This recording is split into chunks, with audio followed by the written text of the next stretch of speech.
Hello everybody, and welcome to part 16 of my C++ beginner tutorial series.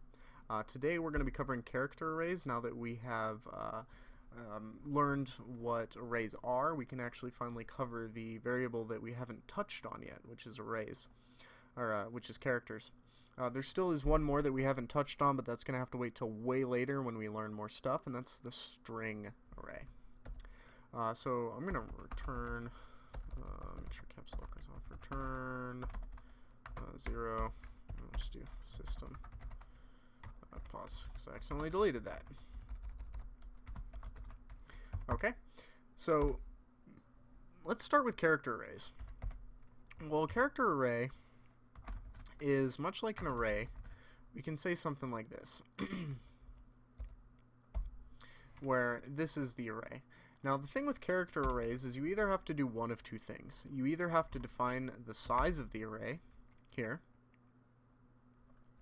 or we have to actually set the array.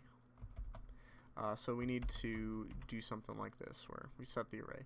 And then this is where we can actually enter a name. So I'll just enter a nice short name. So we'll just do like Anne.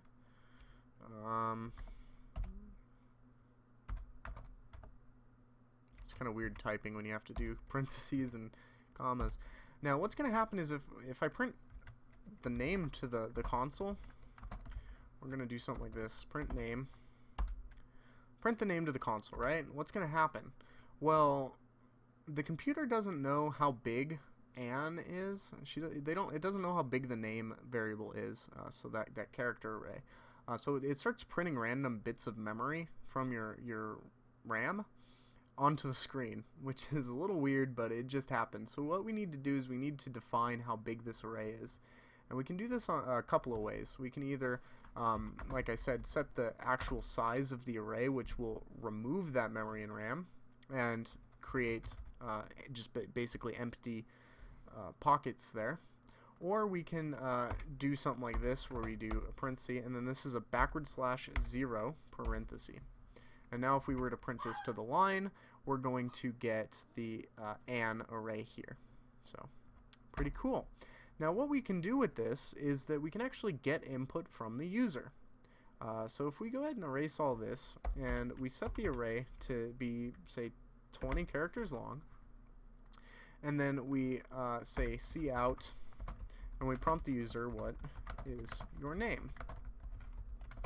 Okay. And then we can say cin, and we'll just save it to name, and then we can cout the name. Well, what's going to happen here is that we can actually print our name. So I can say Dylan, which is my name, and it'll say Dylan. Okay. So it'll print out our name. So we can actually say like something along the lines of hello, and now it'll say hello the name. So if I type in Dylan, it'll say hello Dylan, which is pretty cool. Now we need to cover some of the more complicated bits of arrays, and that is what happens if you try and enter something that is bigger than the array. Well, we actually run into some problems there. It can get a little problematic, because if you enter something bigger, try and enter something into the array that is bigger than the array itself, it'll overwrite bits of your memory. So it'll overwrite something in your RAM, which can cause problems with your computer. So you have to make sure that nobody enters something bigger than the array. Now you can do that by creating an if statement and say that if blah blah blah, what they entered is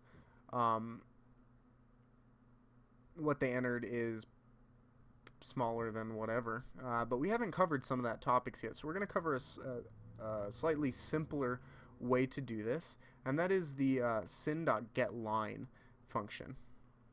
And this function, what it allows us to do is actually get a line of code from the user and only print out what we want, so as big as we want. So I'm going to go ahead and implement that now. I do want to run it real quick and show you another thing that this can fix. Say if I were to say, like, type in my full name here. Well, what's going to happen is it's going to print out Dylan, but not the 0. Or not the space. And the reason for that is the space counts as the end of the buffer, right? So it doesn't know that I'm still typing stuff. So we need to say sin.getLine and then parentheses, and this is going to specify how much of the line we want to grab. So we can say 20. So now it'll say sin.getLine 20, right? And we have a space in here, so we need to remove that space. So sin.getLine 20. Now if we run this,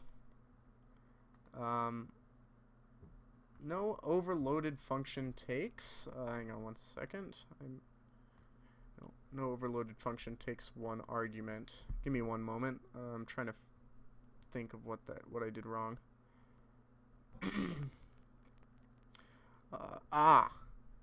Okay, I did this wrong.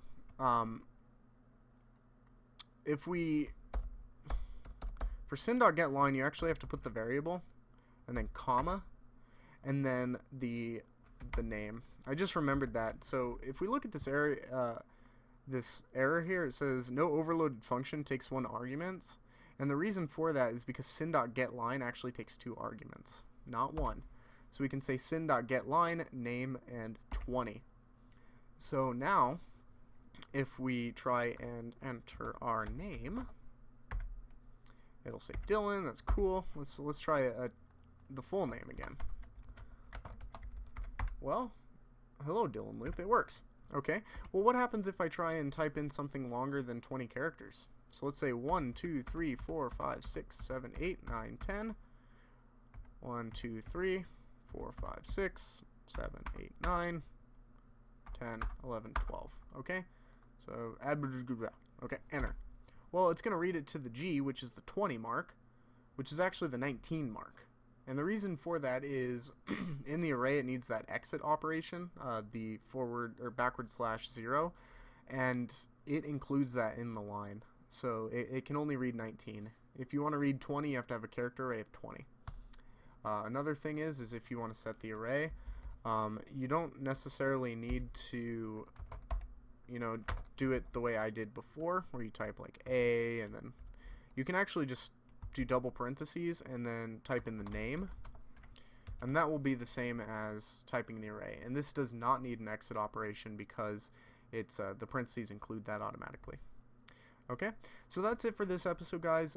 Next episode, I would like to go ahead and touch up on the enum variable type, which is sort of like an array as well.